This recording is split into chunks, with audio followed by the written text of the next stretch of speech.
भारत की बात। नमस्कार, भारत की बात में आपका स्वागत है। मैं हूं भारत का व्यक्ति। आज केंद्र सरकार ने किसानों के हित में दो बड़े निर्णय लिए हैं, जिसकी जानकारी केंद्रीय agriculture and farmer welfare minister Narendra Singh Tomar ने दी। किसानों के जीवन में किस प्रकार खुशहाली लेकर आ सकते हैं, इस दिशा में केंद्र सरकार लगातार प्रयास कर रही है। गुरुवार को इसी दिशा में प्रयास करते हुए केंद्र सरकार ने दो बड़े निर्णय लिए। तो भाव के उतार चढ़ाव की चिंता किसान को न करना पड़े और उसका नुकसान किसान को न उठाना पड़े, इसके लिए भारत सरकार ने आज प्रधानमंत्री की अध्यक्षता में दो निर्णय किए। एक तो पाम ऑयल का जो रॉ मटेरियल है उसका जो दाम है वो एक मैकेनिज्म बनाकर केंद्र सरकार तय करेगी। 5 साल का औसत निकालेंगे, जैसे एमएसपी को करते हैं, लगभग उसी दिशा में एक मैकेनिज्म बनेगा और केंद्र सरकार उसके मूल्य का निर्धारण करेगी।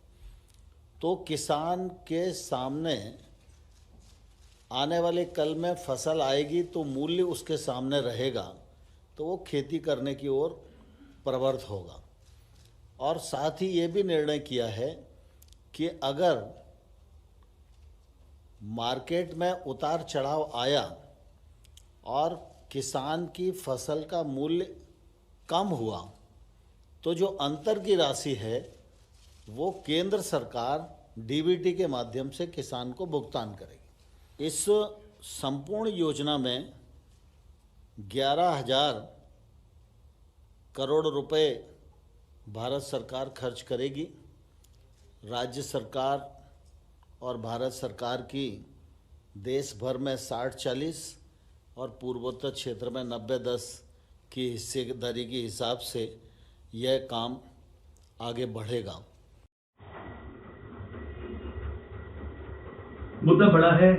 एक तो पाम ऑयल के रॉ मटेरियल की कीमतें निश्चित करनी चाहिए और दूसरा किसानों की खरीद मूल्य में जो फ्लक्चुएशन आती है, यानी उतार चढ़ाव आते हैं, उनके बीच के अंतर को पाटने के लिए अब वो अंतर सरकार किसानों को अदा करेगी। यानी किसानों को अब आम के आम और गुठलियों के दाम मिलेंगे। आप देखते रहिए भारत की बात। मुझे दीजिए आज्ञा। नमस्कार।